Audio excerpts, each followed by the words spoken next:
1 Pedro 2, do versículo 11 ao 25. A palavra de Deus diz assim: Amados, eu os advirto, como peregrinos e estrangeiros que são, a manter distância dos desejos carnais que lutam contra a alma. Procurem viver de maneira exemplar entre os que não creem. Assim, mesmo que eles acusem de praticar o mal, verão seu comportamento correto e darão glória a Deus quando ele julgar o mundo. Por causa do Senhor, submetam-se a todas as autoridades humanas, seja ao rei como autoridade máxima, seja os oficiais nomeados e enviados por ele para castigar os que fazem o mal e honrar os que fazem o bem. É da vontade de Deus que pela prática do bem vocês calem os ignorantes que os acusam falsamente, pois vocês são livres e, no entanto, são escravos de Deus. Não usem sua liberdade como desculpa para fazer o mal. Tratem todos com respeito e amem seus irmãos em Cristo. Temam a Deus e respeitam o rei. Vocês, escravos, submetam-se ao seu Senhor com todo respeito. Façam o que ele mandar, não apenas se ele for bondoso e amável, mas até mesmo se for cruel, porque Deus se agrada de vocês, quando, conscientes da vontade dele, suportam com paciência o tratamento injusto. Claro que não há mérito algum em ser paciente quando são açoitados por terem feito o mal, mas se sofrem por terem feito o bem e suportam com paciência, Deus se agrada de vocês, porque Deus os chamou para fazerem o bem, mesmo que isso resulte em sofrimento, pois Cristo sofreu por vocês. Ele é o exemplo, sigam seus passos. Ele nunca pecou, nem enganou ninguém, não revidou quando foi insultado, nem ameaçou se vingar quando sofreu, mas deixou seu caso nas mãos de Deus, que sempre julga com justiça. Ele mesmo carregou os nossos pecados em seu corpo na cruz, a fim de que morrêssemos para o pecado e vivêssemos para a justiça. Por suas feridas somos curados. Vocês eram como ovelhas desgarradas, mas agora voltaram para o pastor, o guardião de sua alma. Vamos orar? Santo Deus, nós nos colocamos na Tua presença uma vez mais para cultuá-lo, para adorá-lo, para dizer que somente o Senhor é o Senhor das nossas vidas. O Senhor é o Deus adorado sobre toda a terra, mas ainda não em todos os corações. E nós colocamos diante de Ti, ó Pai, o desejo de que o Seu nome seja adorado em todos os povos, em todas as línguas, e que nós nos colocamos como os Teus servos, Senhor Deus, para que o Senhor cumpra em nós a Tua vontade, para que o Senhor cumpra através de nós, ó Deus, a pregação, o testemunho do Evangelho, e ó Deus, que isso venha a impactar e mudar as nossas vidas e das nossas famílias. Em nome de Jesus que nós oramos. Amém. Poder sentar. Todos nós queremos ser pessoas do bem, porque isso se tornou um chavão, isso se tornou marketing, isso se tornou, na boca de muitos, inclusive, um marketing espiritual. Como levar a espiritualidade para dentro das empresas, do negócio. Aí falar de ser pessoa do bem. Então, se nós não formos pessoas do bem, a gente fecha as portas para novos empregos, para crescermos dentro das nossas empresas, para nos relacionarmos com as pessoas certas, para criarmos uma network que realmente funciona. Se nós não formos pessoas do bem, os nossos vizinhos não vão gostar da gente, o nosso cachorro não vai gostar da gente, né? Se nós não formos pessoas do bem, nós vamos contra aquilo que é politicamente correto. Então não dá para não ser uma pessoa do bem hoje. Todo mundo quer ser uma pessoa do bem. Esse discurso da pessoa de ser uma pessoa do bem, ele se tornou uma coisa ampla e superficial. Quer dizer, ele é amplo, está em todo lugar, mas é uma coisa absolutamente superficial. Ele vem, na verdade, não de agora. Agora ele popularizou, ele cresceu, ele expandiu por causa das mídias sociais, sem dúvida nenhuma, por causa dos atores globais, por causa de escritores que escrevem sobre isso, do politicamente correto, de cuidar de baleias que a gente nunca viu, mesmo que tenha uma criança morrendo na nossa frente, que a gente vê o tempo todo. Quer dizer, desde que a gente assuma a agenda do politicamente correto, de pessoa do bem, não importa o que aconteça da nossa porta para fora. Há alguns anos atrás, alguns homens escreveram alguns livros sobre como ser uma pessoa atraente, ter uma personalidade atraente e assim chamar o sucesso para a sua vida. Alguns homens, inclusive, escreveram coisas bem interessantes sobre isso. 7 hábitos de uma pessoa muito eficaz, do Stephen Covey, alguma coisa assim, né? Um outro livro, até anotei o nome dele, que eu sempre confundo, é Como Fazer Amigos e Influenciar Pessoas, né? Livros como esse falam já há algum tempo, né? Décadas, falando de que se você transformar a sua personalidade, a sua atraência, o seu comportamento, um comportamento atraente, você vai trazer pessoas para dentro do seu círculo de influência e você vai ter sucesso com isso. E boa parte desses escritores tiram da Bíblia alguns dos princípios que eles seguem. Às vezes desvirtuam esses princípios, mas muitas vezes não necessariamente desvirtuam. Muitas vezes eles aplicam corretamente esses princípios. Vale a pena talvez a gente ler e reter o que é bom de alguns desses livros. O fato é que quando nós lemos esse texto, ou textos como esse que nós lemos agora, também está falando para nós, para sermos pessoas do bem. Será que nós estamos então falando de 2 assuntos que são iguais?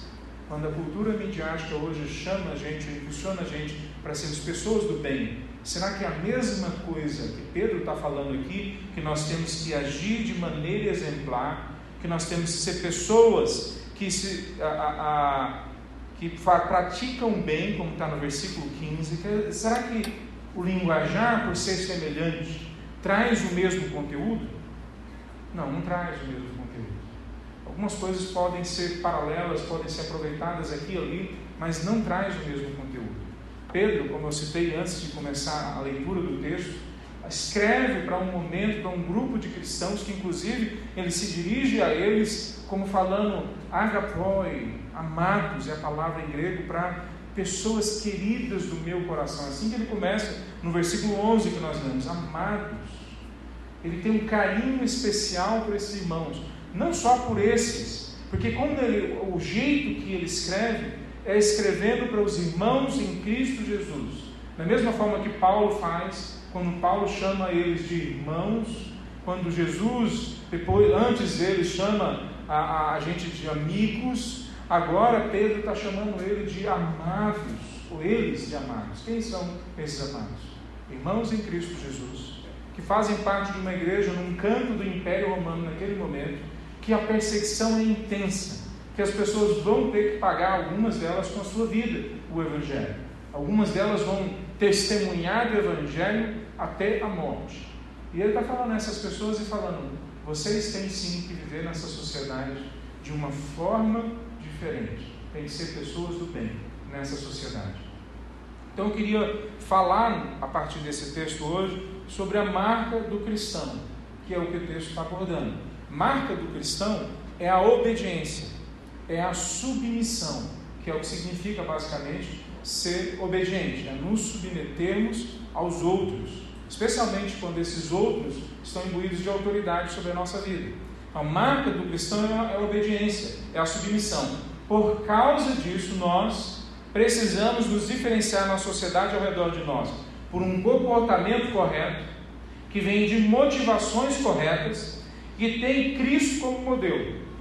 Então, porque a nossa marca como cristão tem que ser a submissão, então a gente tem que ter um comportamento correto, baseado numa motivação correta e que tem Cristo como modelo.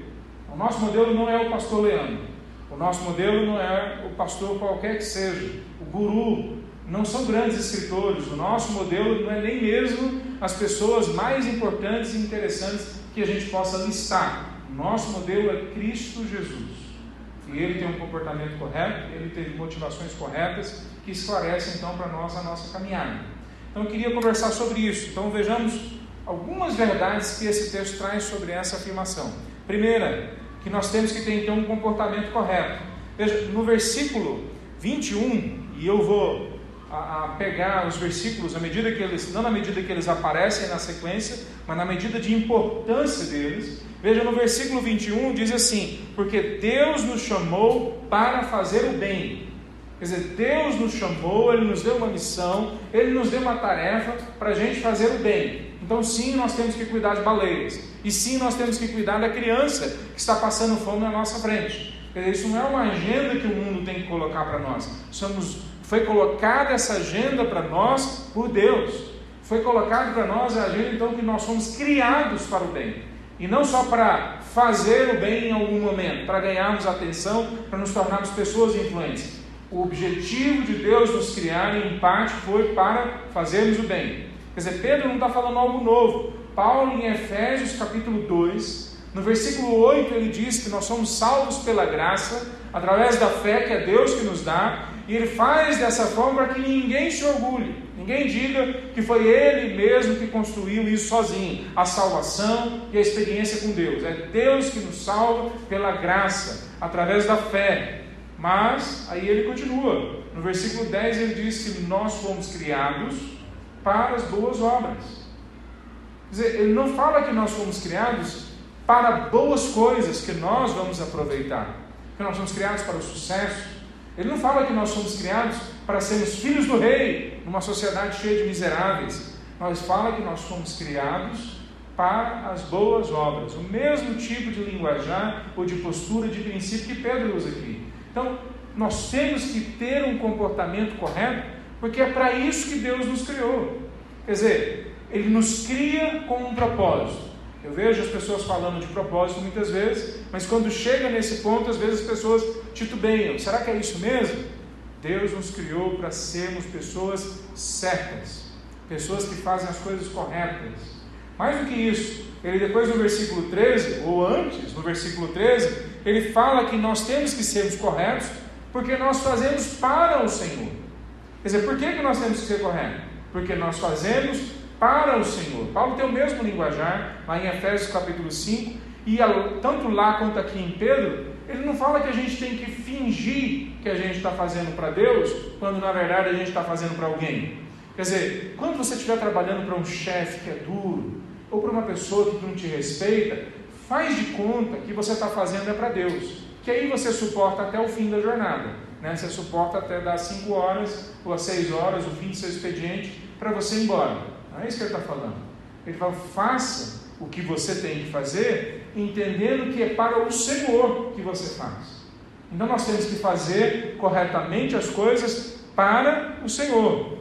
Depois no versículo 15, ele fala que nós temos que realizar a sua vontade. Olha como ele fala, a vontade de Deus é que pela prática do bem, então é a vontade de Deus que isso aconteça, aí ele ainda coloca um objetivo ou um resultado, que a gente vai calar os ignorantes através da nossa prática do bem, porque eles estão nos acusando falsamente. Veja, mesmo quando alguém me acusa falsamente, pode ser uma pessoa de autoridade, pode ser o meu chefe, o meu companheiro de trabalho, pode ser algum familiar, quando ele me acusa falsamente, se eu estou fazendo o bem porque é a vontade de Deus, essa é a forma como eu calo essa pessoa. Ele continua, no versículo 19 ele fala que é assim que a gente agrada a Deus. Versículo 19 ele diz, porque Deus se agrada de vocês. A palavra aqui é a palavra kirais no grego, que significa graça. Mas a palavra graça também significa alegrar o coração dele. Então nós alegramos, Deus se torna ainda mais gracioso, talvez a gente poderia traduzir, ou a graça de Deus fica ainda mais visível, o coração de Deus se alegra quando a gente comporta bem. Isso é novo? Será que Pedro descobriu isso no Novo Testamento? Não, isso nós sabemos desde o Antigo Testamento, há muitos séculos, há muitos milênios. Salmo a 37, versículo 4, por exemplo, diz, agrada-te do Senhor e Ele satisfará os desejos do seu coração. Ele não está falando que agrada no Senhor e você vai ganhar na Mega Sena da virada. Não é isso que ele está dizendo. Alguns crentes acham que é isso, né? A gente faz tudo certinho para Deus nos dar a Mega Sena, né? Ou para Deus nos dar um presentão. Não é isso que ele está dizendo. Ele está falando, transforme o seu coração. Busque que o seu coração se amolde de tal forma que ele agrade o coração de Deus. Porque quando isso acontecer, você vai estar na mesma página que Deus. Você vai estar pensando e agindo como Deus pensa e age. E por isso mesmo essas coisas vão se realizar na sua vida. Agrada-te do Senhor. Quer dizer, o comportar no bem traz alegria ao coração de Deus? Primeiro ponto, então, é que Ele manda a gente, Ele coordena a gente, Ele empurra a gente, Ele impulsiona a gente, para a gente se comportar bem na sociedade. E lembra que na sociedade que Pedro está falando, é uma sociedade hostil ao Evangelho, semelhante à sociedade que é narrada na Bíblia acerca da grande tribulação, e que nós estamos caminhando para lá, que ela é hostil ao Evangelho. E como que nós vamos trabalhar numa sociedade que hostiliza o Evangelho e os seus seguidores? A gente se comporta bem, a gente paga o mal com o bem, a gente devolve, não na mesma moeda, a gente devolve em outra moeda, a moeda do bem. Veja, essa conversa toda é uma conversa que ele começa no versículo 11 e 12, e ele fala, procurem no 12, viver de maneira exemplar. E a palavra exemplar aqui é a palavra que significa honrosa, ou que significa bonita. Tenha uma vida bonita. Quando eu mudei para a China, em 2006, eu cheguei lá e ainda estava na alta, né, o Kaká, o Ronaldinho Gaúcho, e eles tinham ido à China mais ou menos naquele momento, um pouquinho antes de eu chegar, acho que tinha sido 1 mês ou 2 meses antes, e fizeram uma grande campanha, especialmente nas grandes cidades. E a campanha era, joga bonito, e estava escrito em toda a cidade, uma cidade que quase não tem palavras em inglês, estava escrito em português, joga bonito. Eu falei, eu olhei e falei, gente, que coisa legal, né? Em português, na nossa língua, né? E eu era mais magro, 30 quilos mais magro, né? E alguns olharam para mim, da faculdade que eu estudava, e falaram que eu parecia o Kaká. Aí quando eu fui jogar bola, me chamaram para jogar no time deles, porque eu jogo bonito. Eu falei, gente, que coisa legal, né? Eu, lógico que eu usei aquilo para fazer amizades e entrar em certos círculos. O que o texto está falando no versículo 12 é que a gente deve viver bonito. As pessoas têm que olhar para a nossa vida e achar que o jeito como a gente coordena as nossas tarefas diárias, as nossas relações, o cuidado com os filhos, com a esposa, é bonito, é honroso, é agradável aos olhos. Quer dizer, ele não está falando só que a gente tem que seguir um livro de regrinhas. Não é isso que ele está falando. Ele está falando que tem que ser belo o jeito que a gente vive. Tem que ser charmoso, tem que chamar a atenção das pessoas, porque o jeito que a gente vive é interessante. Quer dizer, se tem pessoas hoje que se levantam para cuidar de baleias, que eu já citei a terceira vez, né? Ou para cuidar da floresta, se levantam porque nós não fazemos isso. A nós, aos cristãos, aos filhos de Deus, foi dada a responsabilidade lá no Gênesis, da gente cuidar da natureza. Então é nossa responsabilidade. Olha que bonito que seria, se em Goiânia, as igrejas, e uma igreja local só que não consegue fazer isso, se juntassem e começassem a cuidar das praças, começassem a cuidar dos ambientes onde tem que ter a preservação das nascentes. Olha como seria bonito para as pessoas se a gente começasse a levar a arte, a bela arte, para as praças da cidade, para os ambientes públicos da cidade. Olha como seria bonito se os pobres da nossa cidade tivessem as igrejas evangélicas como um público que realmente mostra um jeito de viver bonito.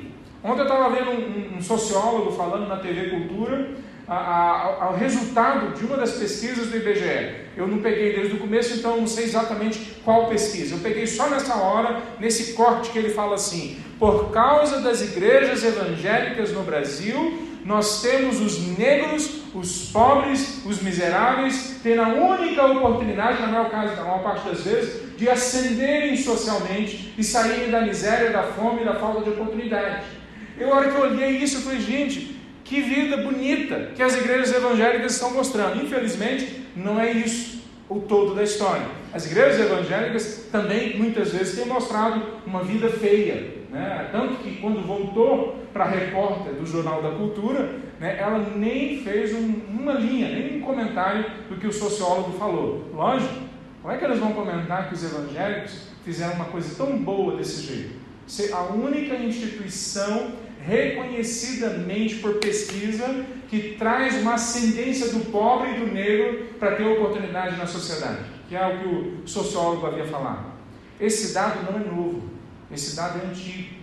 mais de 20 anos atrás, 20 e poucos anos, 25 anos atrás, quando houve uma campanha da paz lá no Rio de Janeiro, coordenada por evangélicos, naquele momento saiu um resultado do IBGE que dizia que dentro das fileiras das igrejas evangélicas é o local onde mais as pessoas estudam, crescem, conseguem arranjar emprego, abrem empresas, saem da miséria, conseguem novas oportunidades, se tornam pessoas plenas, famílias mais organizadas, porque agora não gastam mais dinheiro com bebida, com droga, com seja lá o que for, elas gastam dinheiro em vivendo a vida de forma bonita. Esse é o Evangelho. Infelizmente, muitas igrejas, muitos de nós, muitas vezes, não vivemos à luz desse Evangelho. Mas é a essa luz que Pedro está falando. Nós temos que viver bonito, temos que ter uma vida bela, para que as pessoas possam olhar para nós e falar qual que é a razão da esperança que há em vós. Que inclusive é esse o versículo que Pedro fala no capítulo 3, no versículo 15. Em vez disso, consagre a sua vida a Cristo como Senhor de sua vida, e se alguém lhes perguntar a respeito de sua esperança, estejam sempre preparados para explicar. Se alguém perguntar a razão da esperança que há em vós, como dizia a tradução, a revista atualizada, então vocês falam qual que é a razão da esperança. Por que vocês vivem essa vida bela? É por causa dessa esperança em Cristo Jesus. Então por que nós vivemos corretamente? Por que o texto coloca para a gente viver corretamente? Não é para ser pessoas que vivem com base em uma lei. Existe uma confusão com legalismo e liberalismo hoje nas nossas igrejas, e nenhuma das duas respondem o que a palavra de Deus traz para nós. Nós temos que viver bonito, porque isso atrai as pessoas para o Evangelho, porque isso constrói a gente e, portanto, atrai a gente mesmo para o Evangelho. Como é belo quando a gente vê um coração grato de uma pessoa que não tinha o que comer e agora ela tem porque nós levamos para ela. Como é belo o olhar e a gratidão de um pai de família que não tinha emprego, mas que agora tem porque nós ajudamos ele a arranjar emprego. Como é belo a vida de uma pessoa que não tinha esperança, agora ela tem porque a gente gastou tempo com ela para ouvi-la, para orar com ela. Então existe toda uma beleza que se constrói em volta de um comportamento correto. E a essa beleza que Pedro está se referindo aqui. Veja, quando a gente continua, ele fala que existe todo um conjunto de ações, e a gente pode trazer mais implicações dessas ações que nós temos que entender hoje. Quer dizer, essa vida bela, essa vida bonita, ela não é, como eu tenho dito em outras mensagens, uma proposta subjetivada da realidade, uma proposta subjetiva, né? A gente é só bonzinho e tal, que é a proposta do politicamente correto. Não é isso. Ele está falando para nós que deem a César o que é de César e a Deus o que é de Deus. Ele está repetindo isso. Ele está repetindo o ensinamento de Jesus sobre o fato de que nós temos que nos comportar na sociedade como essa sociedade, com base nas suas leis, nas suas regras, chamam a gente para se comportar. Existe um limite. Qual que é o limite? O próprio Pedro havia passado lá em Atos capítulo 5 por uma situação que ele é confrontado a parar de pregar o Evangelho pelas autoridades locais. E o que ele faz lá no capítulo 5 de Atos? Ele diz: importa antes obedecer a Deus do que obedecer a homens. Ele não está falando que ele não vai obedecer a homens, mas ele está colocando um critério, que antes a gente obedece a Deus e depois a gente obedece aos homens. Ou a gente pode construir de uma outra forma: a gente obedece aos homens quando eles concordam com Deus, mas quando eles discordam de Deus, aí a gente obedece a Deus. Veja, isso tudo está nas entrelinhas e nas linhas desse texto, porque ele fala que as autoridades foram colocadas para coordenar a sociedade, para castigar os que fazem o mal e para elogiar e tratar bem aqueles que fazem o bem. Mas há momentos que nós vamos ser falsamente acusados, como está no versículo 15, eles vão ser falsamente acusados. E há momentos, como depois está no versículo 19, que nós vamos ser tratados como pessoas do mal, mesmo que nós sejamos pessoas do bem. Então, há momentos que mesmo que a gente respeite a sociedade, suas regras e suas leis, nós podemos ser tratados de uma forma como se nós fizéssemos o mal, mas nós, se não estivermos fazendo o mal, podemos ficar tranquilos, porque Deus se agrada da nossa paciência no meio do sofrimento. Mas veja, ele fala que há sim a necessidade de nós obedecermos às leis, quando essas leis não se contrapõem à realidade da ação de Deus, da vontade de Deus, da lei de Deus. Isso implica que nós temos que pagar impostos. Quantos de nós já vendemos imóveis ou compramos imóveis e colocamos um valor menor no imóvel? Isso é ilegal. Isso não é só ilegal, isso é pecado diante de Deus. Quantos de nós mentimos ou não falamos totalmente a verdade, porque senão o nosso patrão pode criar algum problema com a gente, ou o nosso empregado pode criar um problema com a gente, ou o nosso companheiro de trabalho. Quantos de nós preferimos viver uma vida de casado como se fosse um solteiro, aceitando o padrão lá de fora para dentro de casa, quando a Bíblia fala que nós somos uma só carne? Todo o dinheiro do casal é dos dois, todos os problemas do casal são dos dois, todos os sucessos do casal são dos dois, mas nós preferimos muitas vezes adotar o padrão lá de fora. É mais fácil viver como se fossem colegas de quarto da faculdade, cada um vive a sua vida e em alguns momentos nós somos um só. Quantos de nós decidimos adotar princípios de ensinamento dos nossos filhos que vêm dos pedagogos e psicólogos, que muitas vezes vão absolutamente contrários ao que a palavra de Deus fala? Então o que ele está dizendo para nós? Há princípios na sociedade que se adequam com a palavra de Deus, a esse nós obedecemos. Há princípios na sociedade e leis que não se adequam à palavra de Deus, então a esse nós nos obedecemos. Não tem nada aqui de subjetivo. Ele quer levar a gente para a objetividade. O que é errado e nós não fazemos.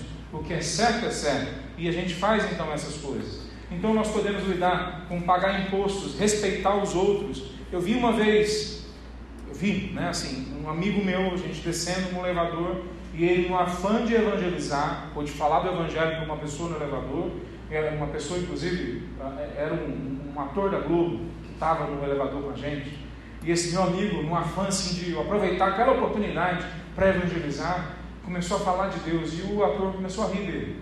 E quando o ator começou a rir dele, o meu amigo virou o profeta do Antigo Testamento, entre aspas, começou a derramar todo tipo de maldição na vida do cara, e aquilo não é só risível, e não é só antibíblico, aquilo é uma violência, é uma linguagem que não devia sair da boca da gente. A nossa linguagem deve ser amável e respeitosa a todo momento. Será que eu estou colocando esse princípio? Capítulo 3, nós vimos no versículo 16, façam, porém, faça o quê? Ao responder à razão da esperança que é em nós, evangelizar, pregar o evangelho, falar por que nós fazemos o que fazemos, façam, porém, de modo amável e respeitoso. E quando nós somos amáveis e respeitosos, nesse princípio, não é para buscar o assentimento do outro, a concordância do outro, ou o elogio do outro. É para a gente ter uma boa consciência diante de Deus. Olha como ele continua: mantenham sempre a consciência limpa. Então, se as pessoas falarem mal de vocês, ficarão envergonhadas ao ver como vocês vivem corretamente em Cristo Jesus, ou por Cristo Jesus. Então veja, nós não temos nenhuma liberação, de nenhuma forma, de usar uma linguagem, um discurso violento. Não temos. Nessas eleições que nós vimos lá atrás, do Brasil, 2018, e agora dos Estados Unidos, nós vimos evangélicos, não vamos nem falar da sociedade lá fora, se levantando do lado da direita, e alguns se levantando do lado da esquerda, e ambos se atacando, com linguagens e com comportamentos que não são nem de cristãos, mas que não devem ser de forma alguma linkados com um testemunho do Evangelho. E aí nós vamos, e nós muitas vezes usamos da nossa ideologia política para transformar o outro no inimigo. Nós vamos usamos a nossa ideologia, dos nossos desejos, do nosso apego político, para transformar o outro em uma pessoa que nós podemos hostilizar de uma forma ou de outra. O Evangelho não nos dá direito, em momento algum, de sermos hostis com as pessoas. Veja, quando nós olhamos esse comportamento, nós temos que chegar num ponto essencial. Esse comportamento correto tem a ver com obediência, com submissão. Então, esse comportamento correto está falando da submissão a Deus, e, portanto, porque eu me submeto a Deus, eu me submeto aos homens que estão em hierarquias, em posições de autoridade, mas também ao próximo. Eu me submeto ao outro, especialmente quando esse outro é parte da igreja local, o corpo de Cristo que eu faço parte. Pedro está trabalhando o mesmo tipo de linguajar que Paulo. Submetam-se uns aos outros, cuidem uns dos outros, protejam uns dos outros. Uns aos outros é sempre respondido, é sempre avaliado e trazido para a conversa.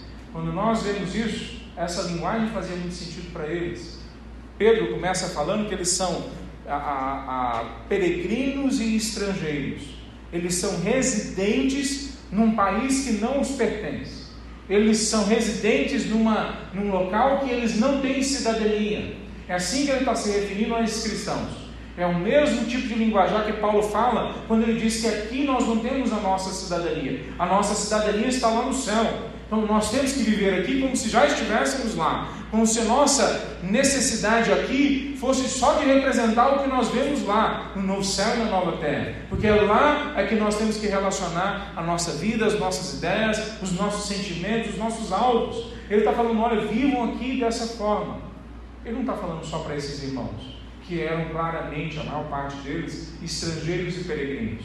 Ele está falando, esse comportamento que vocês veem em peregrinos e estrangeiros como vocês, é o comportamento padrão dos cristãos. Que tem que ser nosso comportamento padrão. Porque aqui não é a nossa residência permanente, então a gente vive aqui de maneira exemplar, para mostrar para as pessoas que estão aqui de onde é que nós viemos. Nós viemos de um outro local. Nós pertencemos a um outro local. Um comportamento correto. Veja, o parâmetro que ele encontra é o mesmo parâmetro que Jesus fala em Mateus 5,16, que vocês são a luz do mundo, e quando vocês são a luz do mundo, as pessoas então vão olhar para vocês, e o que elas vão fazer? Elas vão elogiar vocês? Não, ao ver a luz que está em vocês, elas vão dar glórias a Deus. Quer dizer, a luz que elas veem, o bem que elas veem, o comportamento diferenciado que eles veem em nós, faz eles prestarem atenção na pessoa de Deus. Depois Pedro fala que essas pessoas vão perguntar para nós a razão da esperança que há em nós. É o mesmo tipo de linguajar. Esse é o mesmo Pedro que andava com Jesus, e agora ele começa a aplicar as verdades que ele ouviu com Jesus para a realidade das pessoas da igreja local. A mesma coisa que nós temos que fazer. Nós precisamos, uma vez mais, como igreja no Brasil, igreja Calvário, igrejas locais em Goiânia e espalhadas pelo Brasil, nos lembrar que nós somos sim chamados para sermos diferentes. Os índices de divórcio na igreja não podem ser igual ao do mundo. Os índices de pessoas que usam droga, que estão em depressão, que se suicidam, não podem ser os mesmos dentro da igreja local que nós vemos lá fora. Os índices de pessoas que roubam, que mentem, que assumem posições e se tornam corruptas, não podem ser as mesmas dentro da igreja que nós vemos lá na sociedade. Se nós não nos preocuparmos com isso, nós vamos sofrer uma vez mais a ira de Deus, a destruição dos nossos sonhos, da nossa esperança e principalmente o afastamento da glória de Deus. Então nós temos que ser pessoas que entendam que Deus nos chama para sermos pessoas corretas. Agora, qual que é a diferença entre então ser uma pessoa correta, mesmo no nível mais profundo, e ser um seguidor de Cristo Jesus, e ser uma pessoa correta dentro de uma outra religião?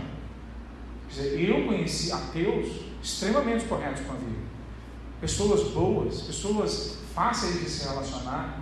Quer dizer, qual que é a diferença em ser uma pessoa correta e cristã e ser uma pessoa correta e budista? Em ser uma pessoa correta e ateu e ser uma pessoa correta cristã, evangélica? Qual que é a diferença? Porque se a gente parar a conversa aqui, fica parecendo que a gente está, de uma forma ou de outra, estabelecendo só um legalismo, um livro de regras, uma forma de viver o evangelho igualzinho às outras religiões. Mas Pedro fala mais do que isso, assim como Paulo fala também. Não é só viver corretamente, que é essencial e fundamental, mas é viver corretamente com base nas motivações corretas. Nós temos que ter a motivação correta, a força, nós temos que ser energizados para isso, porque senão nós estamos de dentro para fora, através da ação do Espírito, porque senão nós estamos fazendo nada mais, nada menos do que quaisquer outras pessoas de outras religiões.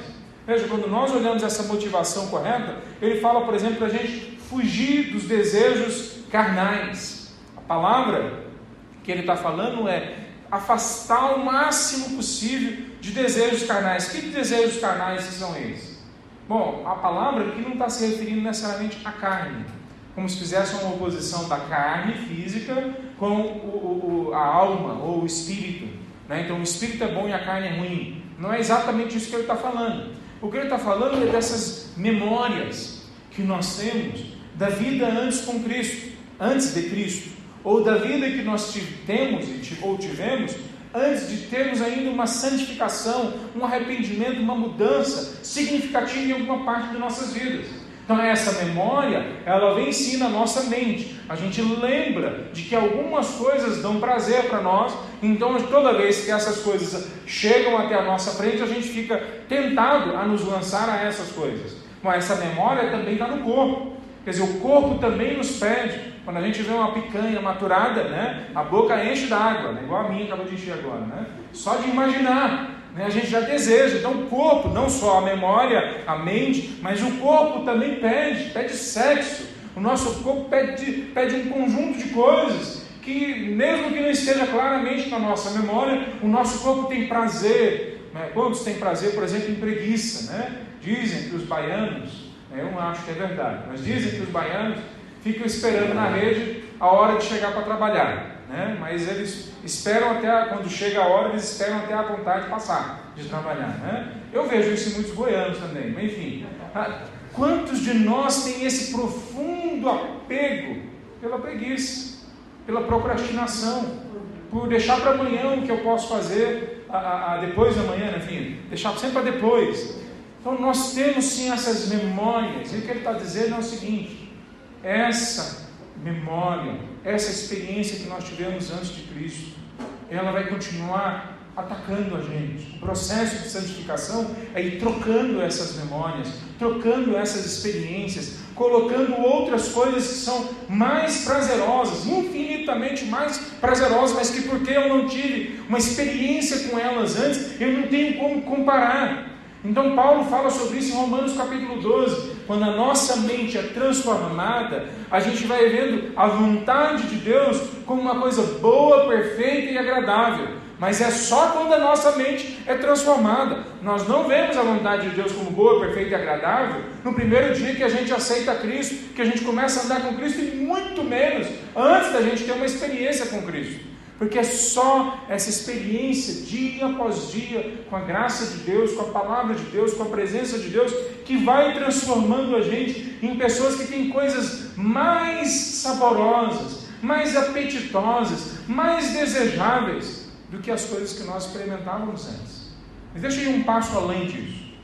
Será que quando ele fala de desejos carnais, ele está falando que os nossos desejos são sempre pecado? Ele não está falando isso. Assim como outros, ele não trata o desejo como pecado.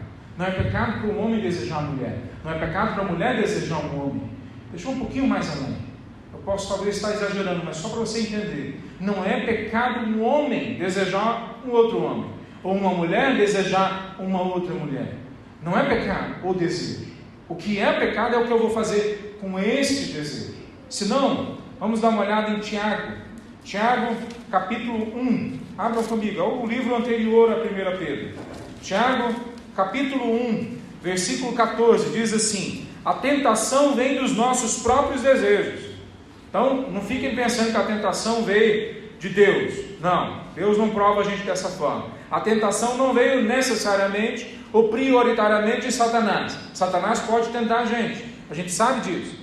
Mas a tentação prioritariamente, primeiramente, vem dos nossos próprios desejos, as construções mentais, as memórias que nós construímos antes de Cristo, ou mesmo depois de Cristo, antes de sermos santificados e purificados em algumas áreas de nossa vida. Então vem dos nossos próprios desejos, que nos seduzem e nos arrastam. Aí no versículo 15, esses desejos dão à luz o pecado. Então os desejos não são um pecado? É isso que Tiago está dizendo. Os desejos não são um pecado. Então eu repeti 3 vezes, 4 vezes o almoço, porque estava gostoso, e com isso cometeu um pecado da gula.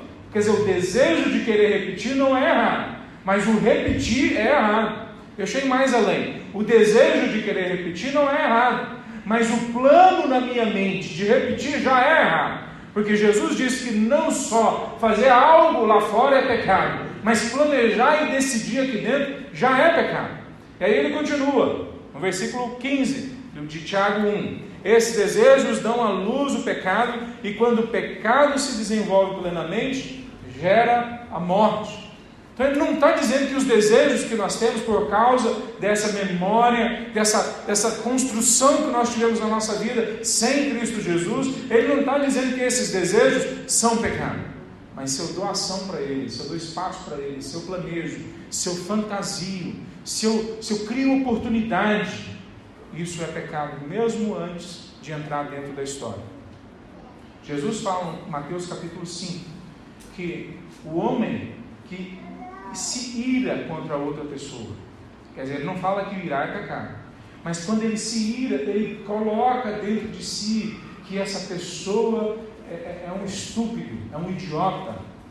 Quando ele não precisa nem falar, só ele colocar dentro de si isso, ele já assassinou essa pessoa. Ele fala a mesma coisa sobre adultério. Vocês ouviram falar que se você deitar com outra pessoa, diferente do seu cônjuge, você está adulterando? Mas eu digo para vocês que quando vocês desejarem outra mulher, no caso das mulheres, um outro homem, e no caso daquelas pessoas que estão em outro lugar aí, desejar uma outra pessoa, quando ela faz isso, só isso, mesmo que ela não coloque dentro da história, mas ela planeja no seu coração, ela arquiteta na mente, ela já pecou. Bom, Cristo está falando algo novo? Será que os apóstolos estão trazendo algo novo? Não, eles não estão trazendo algo novo. Vamos abrir em Êxodo capítulo 20. Êxodo capítulo 20, os 10 mandamentos. A partir do mandamento do 5º, honre seu pai e sua mãe. O 6º, não mate. O 7º, não adultere. Desculpa. Esse aqui já é o 8. O 8, O 6º, não mate. O 7º, não adultere. E depois o 17, não cobice a casa do seu próximo. Deixa eu tentar interpretar para você aqui. Ele fala no 7º, não mate. Ele fala no 8º, não cometa adultério. São coisas que a gente faz lá fora. Mas depois, no 10º mandamento, ele fala não cobice. É alguma coisa que a gente faz lá fora? É uma coisa que a gente faz aqui dentro. E olha como ele continua. No versículo 17 do capítulo 20 de Êxodo. Não cobice a mulher dele, nem os seus servos e servos, nem o seu boi ou jumento, nem qualquer coisa que lhe pertença. Não foi Jesus que criou no Novo Testamento. Jesus trouxe à tona porque eles já tinham esquecido, ou não estavam levando isso em consideração. Nós temos que entender o que Pedro está falando para nós aqui, não é uma coisa simplesmente externa. Ele está falando de algo que é interno. Ele está falando de algo que nós temos que prestar atenção nos nossos desejos e no que eles vão produzir. Fujam dos desejos da carne, porque eles vão guerrear contra a alma de vocês.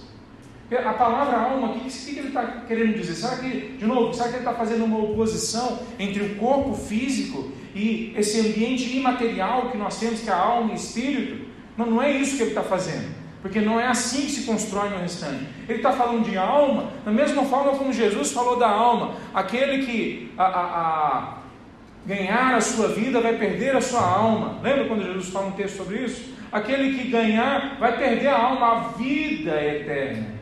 Ele está falando dessa nova vida em Cristo Jesus. Ele está falando dessa experiência de andar com Cristo Jesus. Esses desejos que vieram lá de trás, de memórias que nós temos, de construções que fizemos antes de andarmos com Cristo Jesus, guerreiam contra a nossa caminhada com Cristo Jesus. Será que é só Pedro que fala sobre isso? Paulo também fala sobre isso. Em Gálatas capítulo 5, Paulo fala tanto das obras da carne quanto dos frutos do Espírito. Gálatas capítulo 5,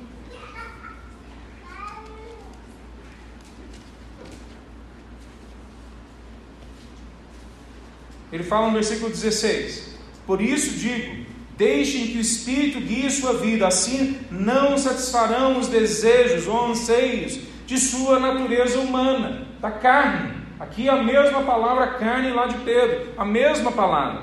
E aí ele vai falando um pouco mais abaixo, no versículo 19, quais são esses desejos, essas coisas que surgem. Olha só o que são elas: imoralidade sexual, impureza, sensualidade, idolatria, feitiçaria, hostilidade, discórdia, ciúmes, acessos de raiva, ambições egoístas.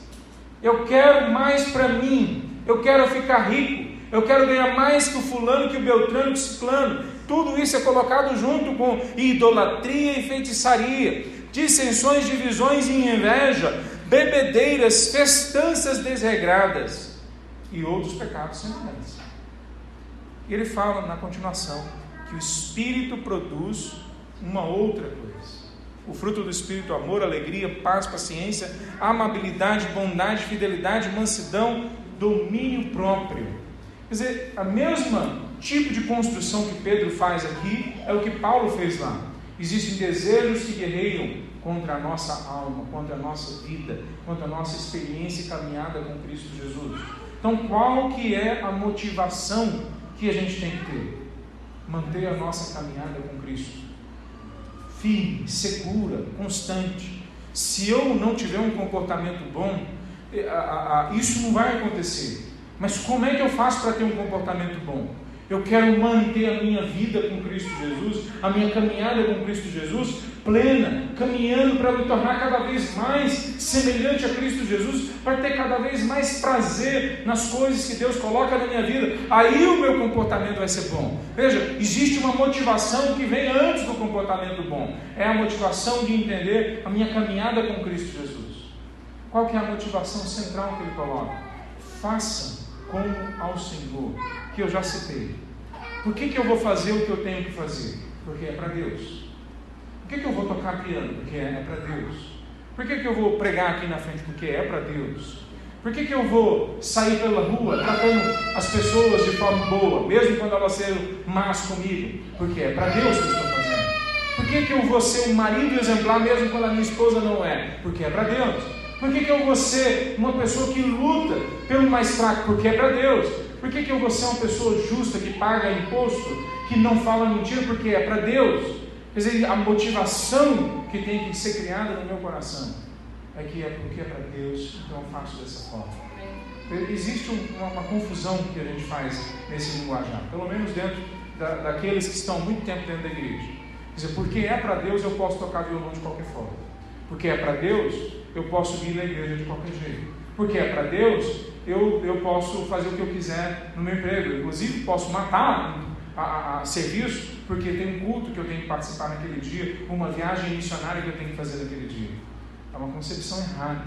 A concepção certa é, porque é para Deus, então eu vou viver a vida de forma bonita, para que as pessoas vejam e falem, essa pessoa vale a pena ser ouvida.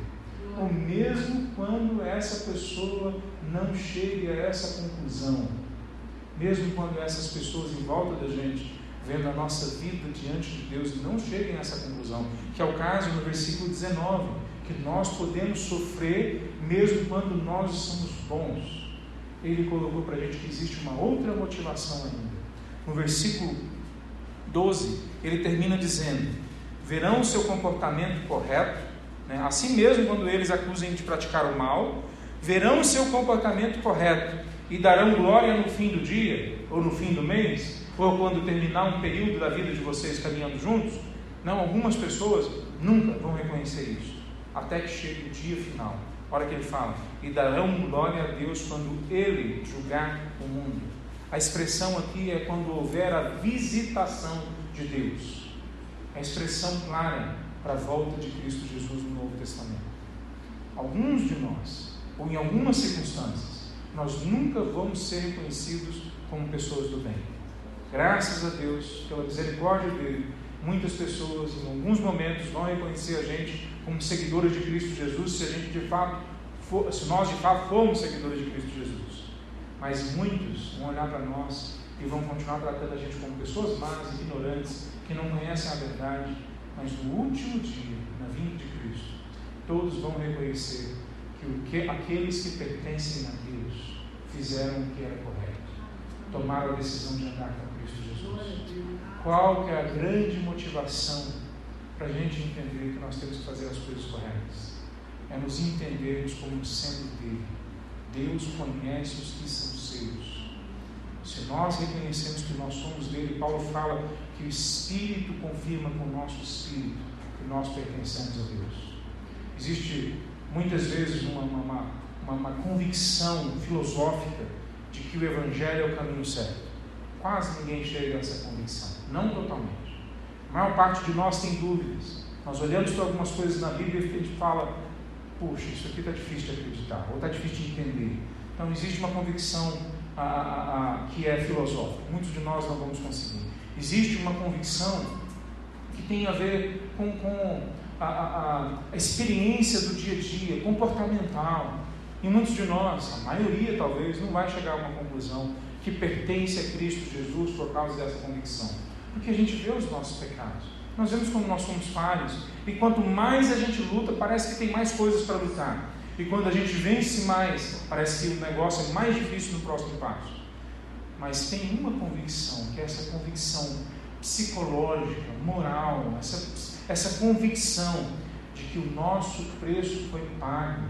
Talvez a gente possa falar de uma convicção relacional, de que Deus nos chama de filhos, de que Deus nos ama apesar do que nós somos, de que Ele nos ama porque Ele pagou o nosso pecado na cruz.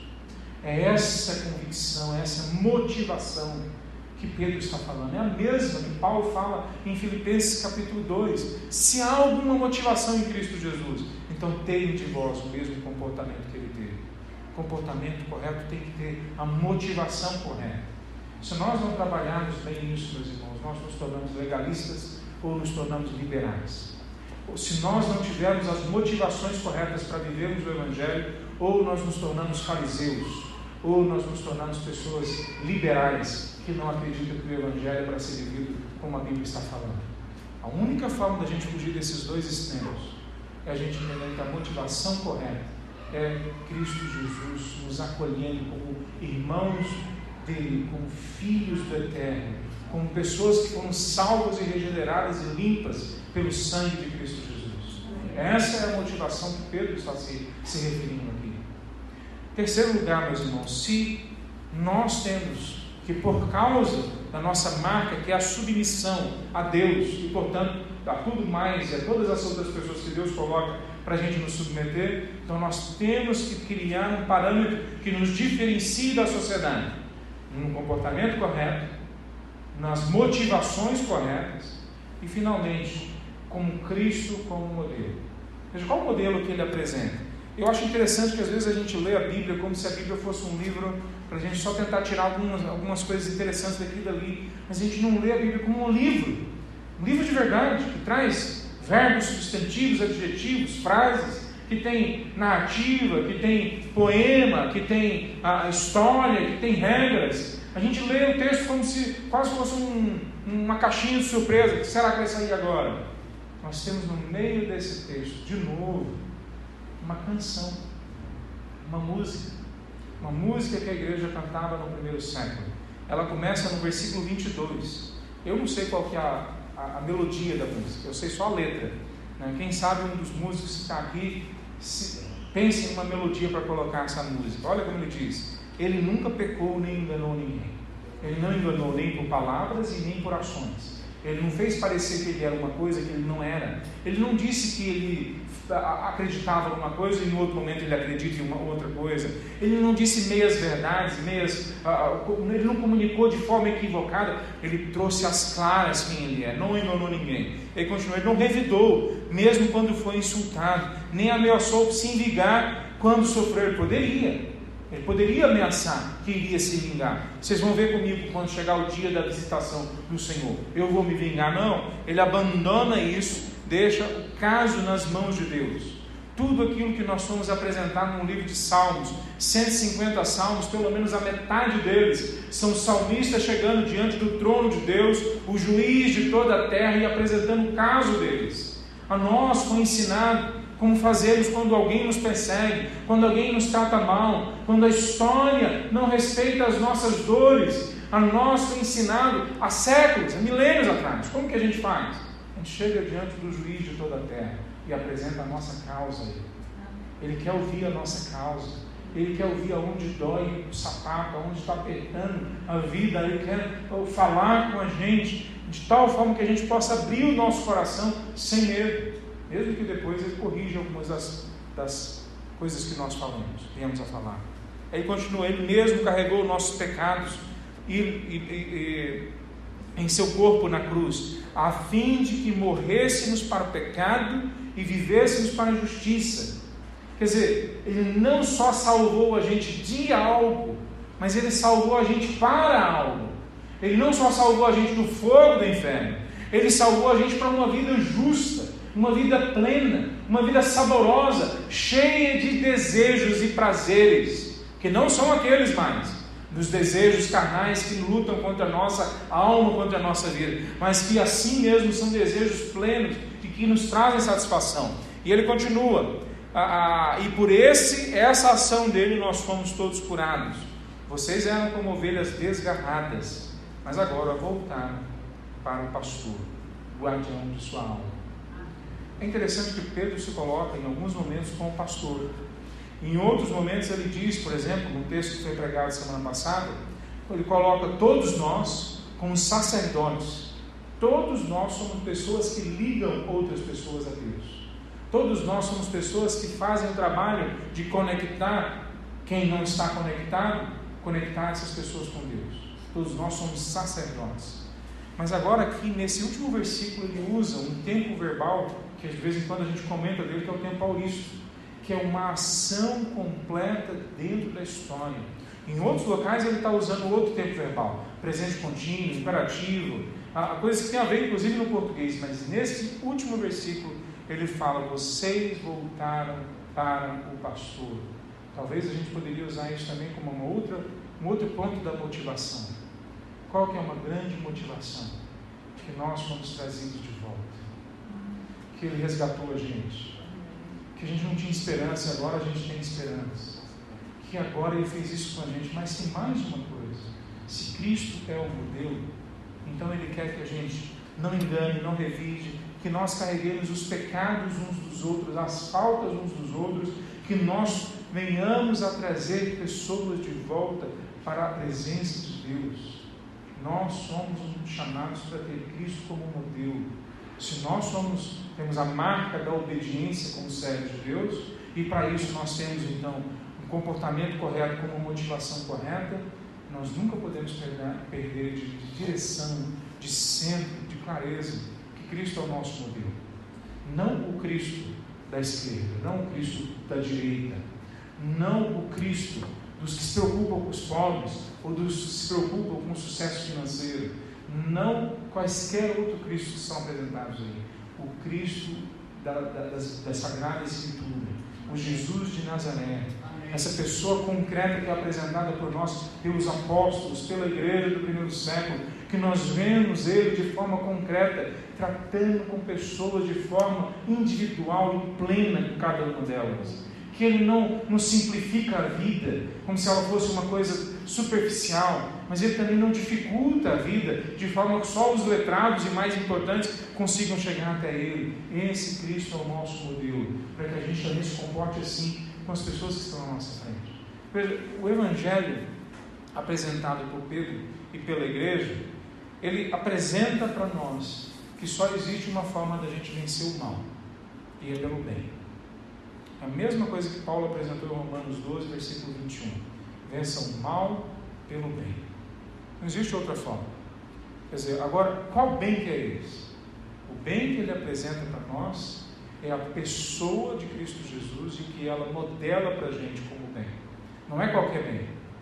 Quer dizer, é o bem que Cristo Jesus modelou para nós, para a gente assumir na nossa vida. Então, vençamos o mal pelo bem, que foi modelado, exemplificado na vida de Cristo Jesus e que hoje pode ser aplicado e energizado dentro dos nossos corações pelo poder do Espírito Santo de Deus. Há um sofrimento que vai vir sobre nós. Alguns de nós talvez já estejamos nele. Eu conheço irmãos nossos que estão no meio desse sofrimento hoje, que estão presos ou sendo perseguidos pela polícia, que estão com doenças incuráveis e que não veem a hora de chegar ao fim da doença. E muitas vezes o fim da doença é a morte, sim. E que para esses talvez eles já entendam com mais clareza que para mim o viver é Cristo e o morrer é lucro, porque uma hora o sofrimento vai encerrar. Mas no meio desse sofrimento que pode já estar ou que pode vir a chegar na nossa vida, a gente tem que lembrar que existe a esperança de vivermos na presença de Cristo, um comportamento correto, com motivações corretas, porque nós temos um Cristo como modelo para nós, que é essa pessoa que vem morar, fazer morada dentro dos nossos corações. Queria convidar você uma vez mais para ficar em pé.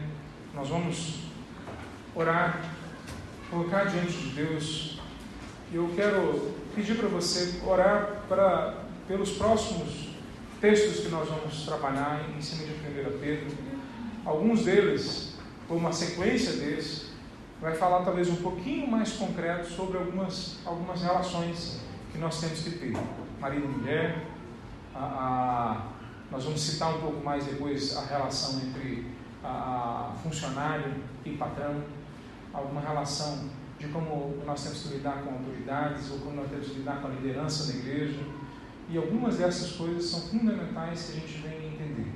Nós estamos começando o ano, então é um momento da gente calar a alma, quietar o coração e prestar atenção naquilo que Deus tem para nós como igreja, para aquilo que Deus tem para nós como pessoas que querem seguir. Vamos orar? Santo Deus, nós nos colocamos diante de Ti e nós clamamos, Senhor Deus, que o Senhor venha preparar a nossa vida para que nós tenhamos um comportamento correto na sociedade, que diferencie as nossas vidas da vida daqueles que não Te conhecem ainda. Senhor Deus, que o Senhor possa trazer à nossa mente aqueles locais onde na nossa vida precisa haver transformação, mudança, que o Senhor possa, Deus, trazer as motivações corretas para isso, que são apresentadas na Tua Palavra, Pai. Que o Senhor possa trazer Cristo como modelo e aplicar isso às nossas almas, ó Deus, através da ação do Teu Espírito Santo, ó Deus. Que o Senhor derrame sobre nós o Teu poder, ó Pai, que nós possamos esse ano experimentar o Evangelho na sua plenitude. Que o Senhor possa tratar com a gente, ó Pai, no meio dessa dificuldade que nós estamos da pandemia e de quaisquer outras que possam aparecer, que nós possamos nos lembrar, ó Pai, através da ação do Teu Espírito, que nós não somos residentes permanentes aqui, que nós somos estrangeiros, nós somos temporários nesse momento da história. Que o Senhor possa conduzir as nossas vidas em vitória em Cristo Jesus. Amém. Em nome de Jesus que nós oramos. Amém. Amém.